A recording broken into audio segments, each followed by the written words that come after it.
buenas tardes, mis queridos amigos. Estamos en una emisión más de su almuerzo picante. Hoy es miércoles y estamos muy contentos de platicar con ustedes porque hay temas de verdad interesantísimos. Como ustedes sabrán, ya se ha desatado toda una polémica y creo que vale la pena analizar el tema de las agencias portuarias integrales que fueron dadas a diferentes particulares en el país. Particularmente estamos hablando del caso de Veracruz, que vamos a comentar en esta mesa. También vamos a platicar, por supuesto, de la reunión de gobernadores de esta conferencia nacional, que nació precisamente a principios de este siglo, con la intención de ver la distribución de los recursos petroleros cuando tuvimos este boom, y ahora pues andan con algunas medidas como la revisión del Pacto Nacional Hacendario. También vamos a platicar, por supuesto, de los temas internacionales. Hablaremos un poco ya de la postulación formal de Joe Biden, que empezamos a abordar junto con la señora Kamala Harris. Y desde luego, pues no podría faltar este gran culebrón del tema Lozoya. Y decimos culebrón porque ya vemos de lunes acá, pues han ocurrido muchas cosas verdaderamente que deberían de darle vergüenza a muchos y a este país que tanto tiempo lo estuvo sufriendo, como es el nivel de corrupción exagerado y diríamos verdaderamente sin ningún reparo vulgar con el que se movieron muchas cosas. Pero bueno, vamos a empezar, como lo hemos hecho siempre, por la parte más importante. Yo le pediría, sí, ahora sí un poco más breve, pero lo vamos a hacer. Señores, hay buenas noticias, sigue bajando el nivel de contagios. A empezar a reflexionar sobre el tema. No sé si lo podrías presentar muy rápidamente, mi querido Sigi, porque también eso a la oposición le molesta hasta que estén bajando ahora los datos y nos están diciendo que no es cierto. Y arrancamos después con el tema de los puertos. Adelante, Sigi, por favor. Sí, mira, Ulises, mientras comienzo comentando muy breve, si quieres, para que no ocupemos mucha parte de la agenda, que está muy cargadita. Sí, tenemos ya pues 3 semanas a la baja en el caso de contagios, es decir, de los confirmados. ¿Qué son los confirmados? Aquellos que tienen síntomas hace 14 días a la fecha y se mantienen así. Tienen la capacidad de hacer la transmisión viral, pueden estar en aislamiento o no, o pueden estar hospitalizados, a diferencia. Ese número está bajando. Ese es digamos que uno de los indicadores principales. El caso para mí el más importante de los indicadores es el de activos, porque ese es el que representa todo aquel que presenta los síntomas y que puede generar algún contagio. Como dicen, el ancho de banda. Sí. ¿Ahí ya me oyen? Entonces, coméntanos aquí sin la Sí, por favor. Sí, creo que no aguantó. Ya, mucho mejor. Creo que no aguantó justamente el ancho de banda, justamente la transmisión. Les decía, bueno, más para terminar, así muy breve, que tenemos el caso de los activos.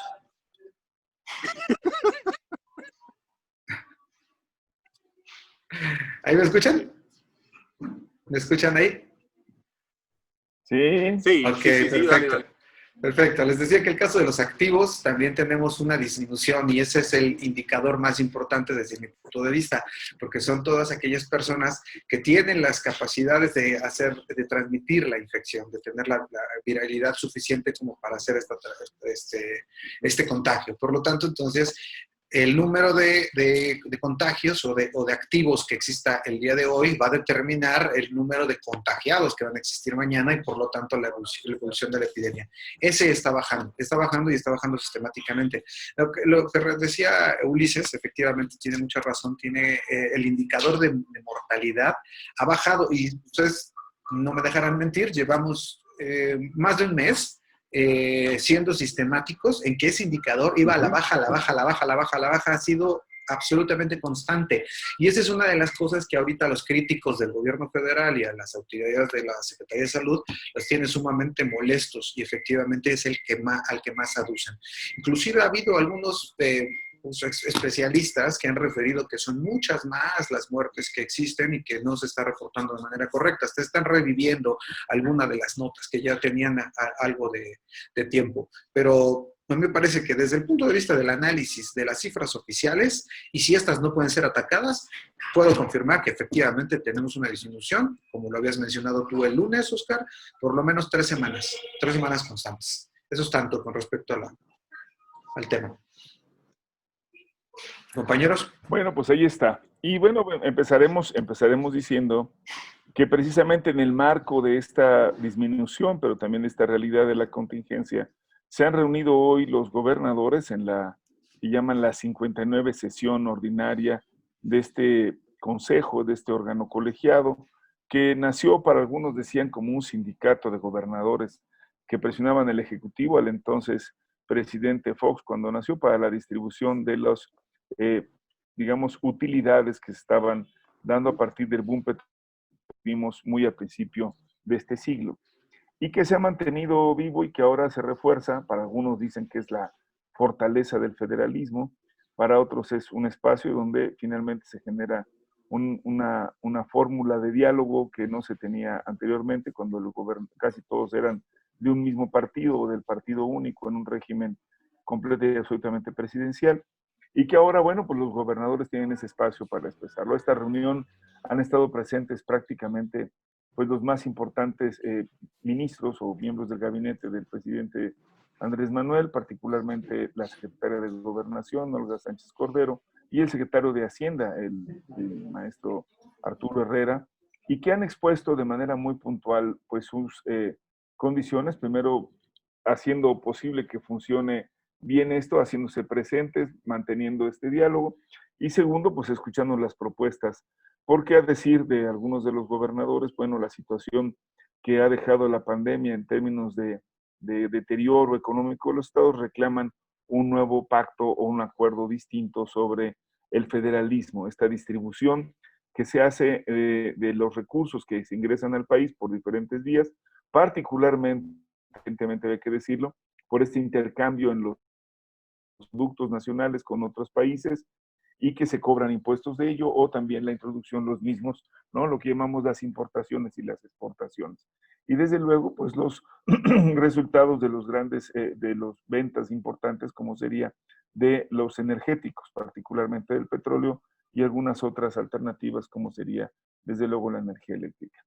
Pero habría que decirlo que este pacto, que pues nace desde luego, se renueva con la revolución, se va actualizando a lo largo de todo el periodo, ha tenido diferentes momentos y no ha sido desde luego ninguna forma complicada. Sabemos que para el auditorio Subunta, quien tenga la edad lo recordará, era también una de las formas mediante las cuales se ejercía este poder centralizado, dándole el monto o las cantidades que se consideraban. Hoy sabemos que también sirvió para las componendas, los arreglos clientelares, las preferencias a grupos e incluso para que fueran algunos los responsables, como César Duarte o el propio Javidú, de hacer pues grandes negocios con las partidas presupuestales federales para después regresarlos en forma de apoyos a campañas.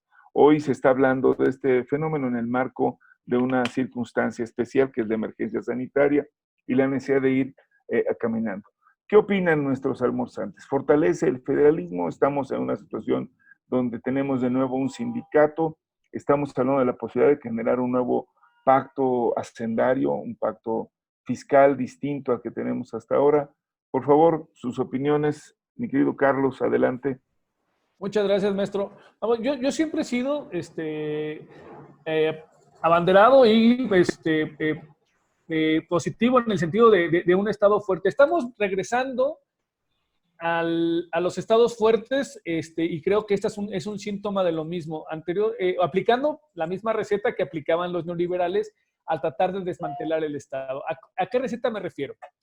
Ir limitando progresivamente el presupuesto a las industrias paraestatales y de ahí entonces argumentar que son ineficientes, es dinero tirado a la basura, la iniciativa privada sabe cómo hacerlo y lo va a hacer mucho mejor, hay que darle entrada a la iniciativa privada. Ahora, a 30, 40 años de diferencia, ¿no? Si planteamos que la época neoliberal de nuestro país empezó con Miguel de la Madrid, estamos viendo de que vamos, ¿no? La iniciativa privada no supo hacerlo, no lo hizo bien y lo hizo a base de corruptelas, cochupos y moches, ¿no? Entonces, estamos siendo testigos de la recuperación del Estado, a la cual yo me congratulo, pero vamos, también hay que ver qué tipo de Estado se está fortaleciendo. Yo soy positivo y soy propanador, ¿no? Y apoyo el regreso de un Estado con instituciones firmes, claras, con un equilibrio de poderes claro, ¿no? En ese sentido, yo sí soy, ¿cómo se llama? Me congratulo de que el Estado fuerte regrese, retome lo que al final de cuentas la iniciativa privada no supo hacerlo, o lo hizo con base en todo lo que estamos sacando ahorita de las telarañas, ¿no? Bueno, aunque el tema no era el de los puertos, Ah. sino de la CONAGO, mi querido amigo, pero bueno, vamos, creo que va por ahí, ya medio lo abrió el debate. Pero sobre el tema de los gobernadores, Oscar, ¿quisieras tener alguna opinión? Sí, muy rápido, muy rápido. Creo que a este acuerdo de la CONAGO llegan después de estar muy imperativos los gobernadores del PAN, sobre todo 11, y después del gran escándalo que se generó con estas pacas de dinero para la reforma energética, llegan ya disminuidos, como si les hubiesen pegado con un periódico, y ya están en otro tenor. Recordemos que Francisco Domínguez, actual gobernador de Querétaro, pues nada más y nada menos que su secretario particular sale en uno de estos videos. Y bueno, así también el gobernador de Tamaulipas sale un tanto raspado. También le toca, por supuesto, al ex senador del PRD, ¿no? Actual gobernador de Puebla, y algunos otros. Entonces, en esta dinámica creo que se les cayó un poco el contexto de ir hacia adelante, de exigir, porque la capacidad moral para hacer estas exigencias se ha visto completamente disminuida después de este escándalo. Lo que sí es que tenemos que propugnar por un pacto federal que garantice, obviamente, la autonomía de las instituciones y también una mayor capacidad financiera y administrativa, pero en el entorno de beneficiar a los ciudadanos, a la gente, no a los grupos políticos. Hasta ahí lo dejaría. Muy bien, bueno, pues ya abordaron otros dos temas que estaban dentro de la agenda, tanto el caso Lozoya como el caso de las APIs, como el caso de la Tú podrías poner orden, mi querido Sigi, porque estos muchachos no me hacen caso. No, no es cierto. ¿Que no es esta la hora de opinar con Leo Zuckerman? Perdón, me equivoqué. No hagas anuncios de esos, man. Micrófono, sí. Se va a enojar Sigi, que no se le oye, además, digo, trae desconectado el micrófono. Ya. Anda tartamudeando, te está ganando. Que pague la publicidad, Carlos.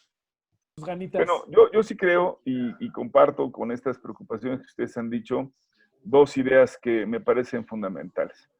Una, sí estamos al regreso de un pacto federal de nuevo tipo en donde lo que no tiene que haber son componendas, sino de verdad reglas claras en donde la contribución de los estados y la distribución de los recursos sea con principios claros e inalienables que no van a ser para beneficio de poder, partido político o cualquier otro tipo de figura que no sean las que establezca la República y los propios acuerdos de que de ella emanan tanto en las leyes como en los decretos. Creo que este es un componente básico. Deberíamos de avanzar hacia un verdadero Estado republicano, federado, que ha sido la ambición desde el sueño originario de la nación naciente que fue México en Estados Unidos mexicanos, allá después del 1824, y que no se ha logrado consolidar. Segundo, creo que es muy oportuno esto que se ha comentado.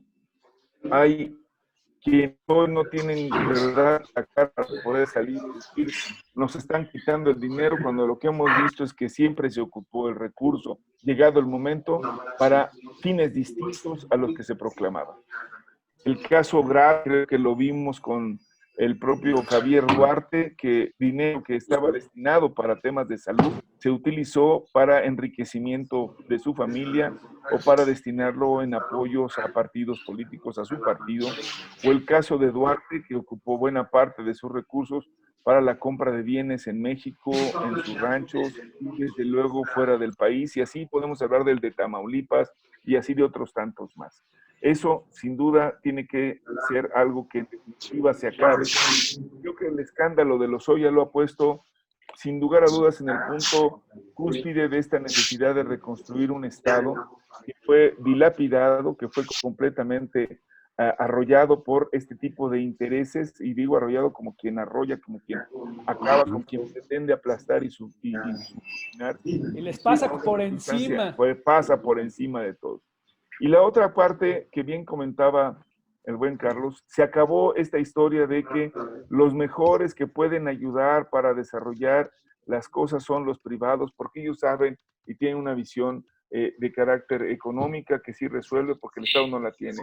Nada más lejano, su interés es la ganancia, funcionan como tal, es completamente legítima, pero no tiene que ser con los bienes nacionales. Y creo que aquí es donde se encuentra un punto central. Decía Carlos el tema de los puertos, yo quisiera referirlo. Resulta verdaderamente grotesco que temas tan estratégicos, un puerto del tamaño de Veracruz, histórico, con toda su fuerza, salida de los productos nacionales a Europa y Estados Unidos, se encuentra una agencia particular que además pidió una extensión de tiempo para seguir administrándola por otros 50 años, lo cual da de verdad una noción de lo que representa para estas familias grupos oligárquicos tener el control de los puertos.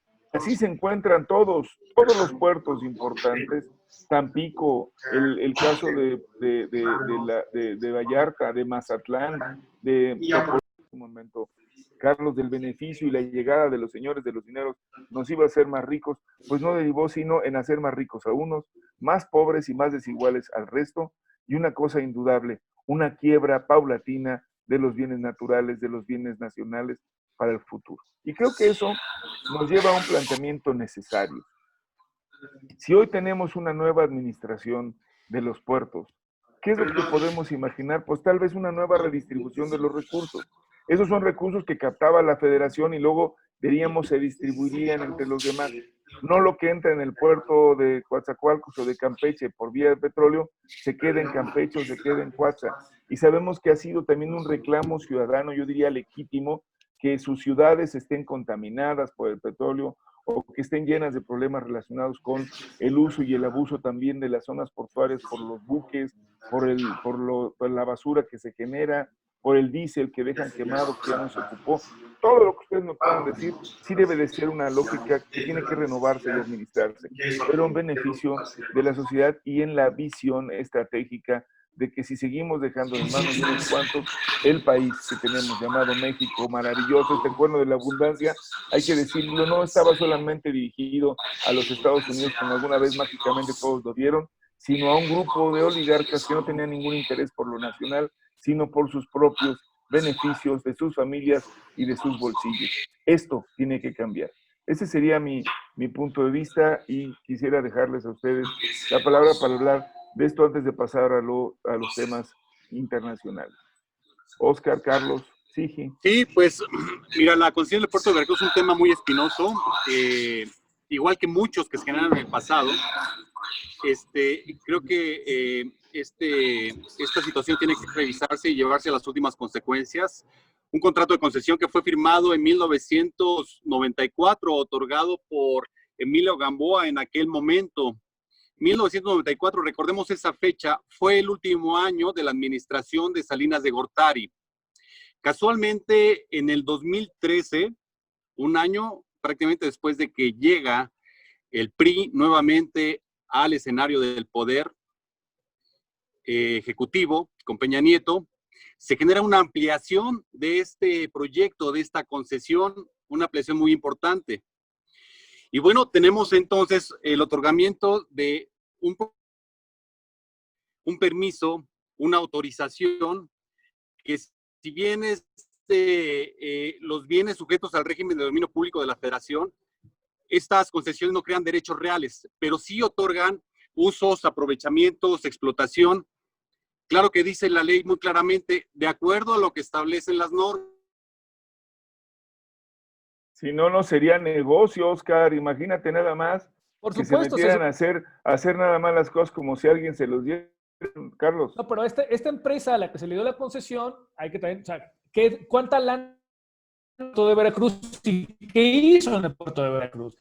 El puerto de Veracruz pagado, hizo un rompeolas nuevo y le metió por ahí la friolera de $3,700 millones, ¿no? O sea, eso es lo que hizo esa empresa. Lo que llama la atención es que, vamos, o sea, la forma en que se le concedió, si ya se había hecho la proyección y su inversión la iban a recuperar a 30 años, a 50, a 20, eso ya estaba pactado.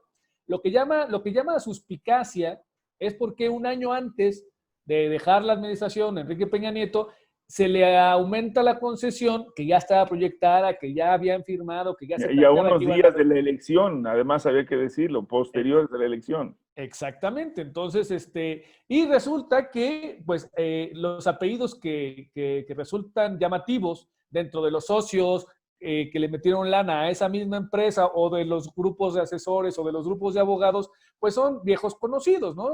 También dentro de la política, en esta lógica de la puerta giratoria, de que si estoy en la administración pública, ayudo a ciertas empresas amigas y una vez que termino mi encargo público, que la nación me confirió, y tengo que buscar una chambita de alguna cosa, pues si le vendí a la Northwestern Pacific de los trenes y las concesiones de las vías férreas de este país, pues ¿por qué no me van a dar chamba a estos señores, no? Citando precisamente a Ernesto Zedillo Ponce de León, que es actualmente Bien, uno de los bien, principales bien dicho, claro. CEOs, ejecutivos directores, sí, claro. de Northwestern, ¿no? O sea, a quien les vendió y les concesionó las vías del ferrocarril, ¿no? ¿Por qué no se viene para acá, don Ernesto?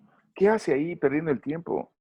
Ayúdenos a hacer mejores inversiones en otras partes del mundo. Es No, que pero ese es el tema, ¿no? como Cedillo tienes también al secretario de Hacienda del Foxismo, Gil Díaz, cuyo vástago y él mismo son parte también de los grupos de asesores y de inversionistas de muchas empresas que entraron precisamente en la reforma energética de Peña Nieto a perforar en el Golfo o a subcontratar o eran subcontratadas por Pemex para servicios como los hoteles flotantes o algún tipo de cosas así que no era precisamente el hacerle un hoyito a la tierra, ¿no?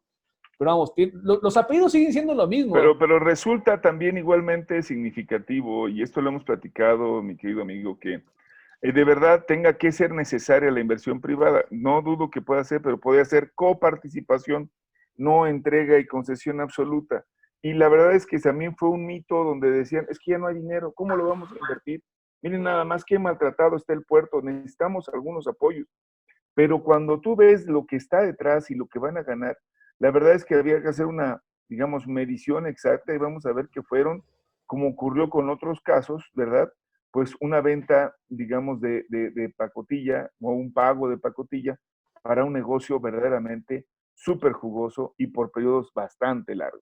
Es esta historia de estas carreteras que se están repare y repare, como la del Sol, que está metido todo en el FOBAPRO y le sigues dando a los señores que los concesionaron por otros 30 años.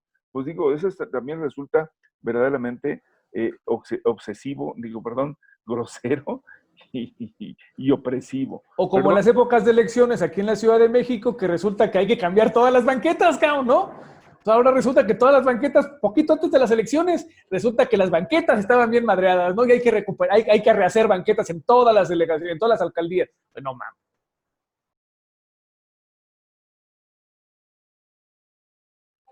Sí, ayuda. Sí, cómo no, aquí estoy. Nada más quiero preguntarle si mi sonido está saliendo más o menos decente, porque Mucho si no, mejor. qué bueno, porque ya estaba preocupado. Bueno, como estamos en local no hay problema. Sí, fíjate que ese tema, estaba diciendo hace rato que está relacionado y todo cruza, ¿no? El fin del periodo neoliberal o la crisis, la debacle del periodo neoliberal, donde se corrompe todavía más, pues tiene que ver justamente con la relación entre una clase económica o hegemónicamente dominante y en la clase política. O sea, se presta una con la otra para generar estos negocios jugosos. El caso también, hablando ahorita que decías, Ulises, de estos negocios de supermillonarios, pues el periférico norte también, en el periodo de Ernesto Peña Nieto, igual, el mismo caso, ¿no? No se ha liberado, ¿no? Se tenía que haber pasado un cierto peaje o un cierto número de años, no se cumplió ninguna de las dos cosas y les dieron una exención. Todavía y ahí está el tren, iba a conectar con Toluca con México, el aeropuerto que estaba en Texcoco, y tú lo ves con los puertos y algunos realmente son negocios súper jugosos. Sí, claro. Es correcto, y sí, efectivamente, bueno, hoy en una entrevista con el fiscal de Perú, que hicieron una reforma, tú sabes, ahí muy importante en el sentido de la investigación del maximato. hicieron una reforma muy importante del sistema judicial y pusieron a autónomos, a los fiscales, a ciertos fiscales especiales, no solamente uno, varios que pudieron hacer las cosas. Y decía justamente que cuando sucedió allá en su país este asunto, cuando empezó a surgir los hilos que se iban conectando unos con otros sobre la corrupción y los personajes que estaban involucrados, o sea que y luego los mismos personajes llegaban solos a su oficina, ¿no? Políticos, empresarios que habían estado involucrados en estos maximatos, a decir, bueno, quiero un acuerdo, ¿no? Quiero un acuerdo para poder entonces salir bien librado o reducir mi condena en caso dado, obtener un acuerdo. Pues eran las mismas familias, eran los hijos, los sobrinos, los cuñados, los mismos colaboradores de segundo.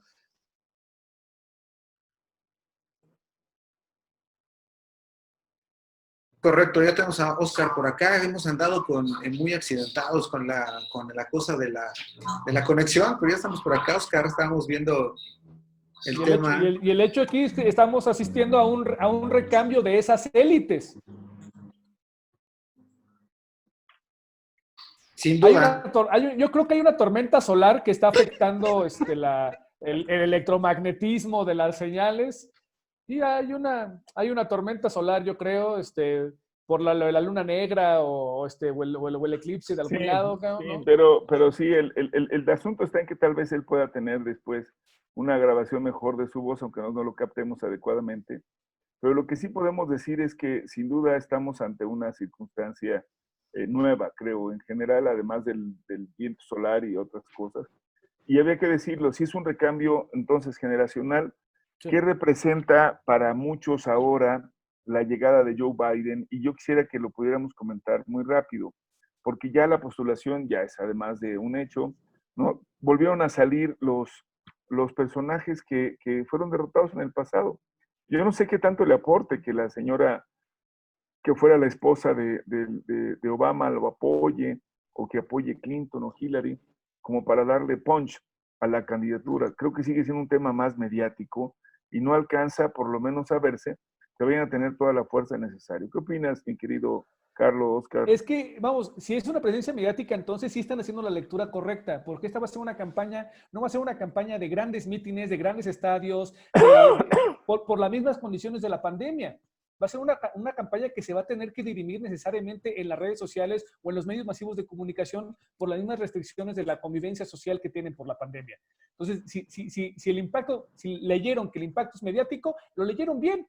Vamos, porque también, o sea, si alguien ha visto un discurso de Joe Biden y no se ha dormido, neta, o sea, por favor, o sea y no convocan ni a su familia, a sus mítines, y aparte no se pueden hacer mítines masivos en ahorita. La campaña se va a dirimir necesariamente en los medios masivos de comunicación, entonces tienen que hacer un producto vendible para esos medios masivos de comunicación. También Kamala obedece un poco a eso, vamos, una mujer atractiva, una mujer joven, fresca, entrona, ¿no? Es un producto, si lo empaquetas, es un producto vendible para la tele, para los medios masivos de comunicación y para las redes sociales. Porque ahí va a ser en donde se va a hacer la campaña, porque no puedes hacer mítines en ningún lado. Oscar. Bueno, pues coincido con Carlos, aunque también la Convención Nacional Demócrata ha dejado en claro el apoyo a Joe Biden y creo que en ese sentido es importante considerarlo. Está aglutinando como no se había visto en las anteriores convenciones a una sola propuesta, precisamente, y creo que Kamala le va a inyectar también sangre nueva y energía a este tipo de campaña, que sin duda va a ser importantísimo. Recordemos que el actual presidente de Estados Unidos, Trump, está acostumbrado a las campañas sucias, de mentiras, de verborrea. Y de medios, es un producto de la tele, güey. Por eso, si es de medios, tampoco no están enfrentando a alguien improvisado. Digo, por favor, no vean que el otro está con las manos amarradas, Oscar. Va a llegar un momento en la secuela de las campañas y del proceso electoral en donde se les va a dejar ir con todo.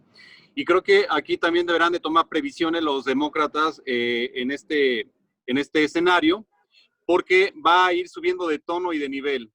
Ahora, creo que también va a depender de la respuesta que vaya dando Trump a la pandemia para poder figurar en algunas notas y en el círculo mediático en relación a los Estados Unidos. No perdamos de vista que hoy, por ejemplo, 19 de agosto, el Día Internacional de la Ayuda Humanitaria, día desarrollado por la ONU, y obviamente estamos en una franca fase de necesidad de apoyo humanitario a nivel internacional. Al respecto, creo que Trump no se ha pronunciado en lo absoluto, y creo que aquí lleva una gran desventaja, ¿no? Porque no es bien visto en el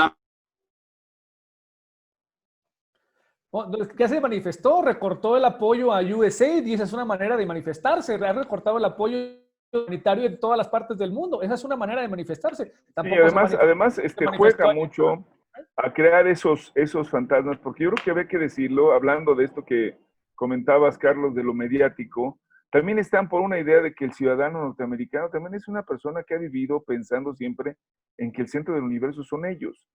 Y siempre ven a los externos como sus adversarios, sus enemigos o como sus subordinados.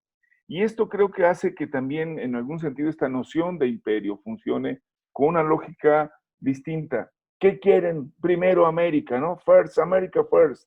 Esta lógica de quiénes somos los que vamos a salir beneficiados, a quiénes le quieres dar. Ya volvió a arremeter el señor Trump contra los mexicanos. Este discurso populista facilón de la xenofobia le queda muy bien y le queda muy fácil. Yo creo que tendríamos que ver que cierto es que pareciera que de nuevo un poco la candidatura de Biden y la candidatura de Kamala Harris parece que le benefician y le aplauden mucho aquí en los medios, les emociona la posibilidad de que pudiera ser desplazado y desde allá pudiera haber alguna posibilidad de que aquí las cosas cambiaran. Creo que hay que irlo viendo con la distancia. La campaña en Estados Unidos tiene su lógica. Los norteamericanos para la elección y la selección de sus candidatos tienen una lógica distinta a lo que podamos nosotros percibir. Creo que nosotros no estamos pensando como el norteamericano promedio y habría que darle su lugar a lo que en su momento logró proyectar el señor Donald Trump con la población norteamericana que le dieron y le facilitaron el voto. Así que yo creo que así había que hacer el enfoque del análisis, si no, pues siempre nos va a quedar un poco lejos o diría yo un poco también corto la posibilidad de armarlo. Lejos porque nos vamos a ver muy distantes de lo que están pretendiendo ellos y yo diría corto nuestro análisis para entender lo que está pasando. Estoy convencido de que es un reacomodo cada vez más global, hay otro tipo de alianzas y procesos que están empezando a caminar y que podrían darle beneficios a quienes antes se vieron completamente y absolutamente desplazados por el modelo liberal y que están demandando un lugar dentro de la historia, dentro de las cosas que le están ahora ocurriendo y que están cambiando en el mundo. ¿No lo crees, Sigi? Pues, a ver, lo que crea está supeditado al ancho de banda de mi conexión, creo. Así que estoy limitado por el ancho de banda. Pero coincido con sus posturas, caballeros. Adelante. Lo que no he escuchado ahorita es una respuesta al discurso de Yuma, ¿no? De que ya nos van a poner cover para entrar al gabacho, ¿no? O era una de las tiradas, ¿no? Mira que Yuma está cerquita de donde tengo familia, ahí en Mexicali, ¿no? Pero ahora resulta que una forma indirecta de pagar el muro va a ser que nos van a poner cover para entrar al gabacho. Digo, ya no, o sea, neta, no se le tú lo sabes que el cover siempre ha existido, siempre se paga un tax por cualquiera de las cosas, los gringos te cobran hasta por la sonrisa, pero lo que sí es verdad es que siempre ha sido una fórmula que genera, yo digo, más expectativa entre los que están cerca de la zona y dicen, oye, espéreme, o sea, si yo paso aquí, diario, no manches. Exacto, no me jodan, ¿no? Pero creo que el que está más cerca lo vive más de cerca y sabe de qué se trata, de los que estamos acá muy lejos de la frontera. Es como un poco la impresión que se tiene sobre el gringo del que vive ahí cerca del que vive lejos. Hay otras dimensiones y habrá que seguirlo trabajando. Por lo pronto, lo que sí vamos a decir es que estamos entrando en una foto cada vez más agitada, en un momento más complicado de la vida nacional. No perdamos el ritmo, están los gobernadores aquí tomando decisiones y presionando al jefe para un nuevo pacto fiscal. A puerta cerrada, o sea, no que mucha transparencia, cerrada. ¿Qué onda? Están también trabajando estos temas de las nuevas agencias portuarias integrales y su dimensión de sus convenios. Y por supuesto, no lo comentamos ahora, pero lo vamos a comentar con toda seguridad, está el cambio del calendario electoral. Por lo pronto nos despedimos de ustedes, fue un honor. Tuvimos hoy problemas, algunas fallitas, pero vamos a estar con ustedes con mayor ahínco el próximo viernes. Trataremos de que el próximo, Gracias. el próximo viernes Suerte no haya para el tormenta Bayern solar. Múnich. El Bayern. Esto fue El el almuerzo picante. Yeah.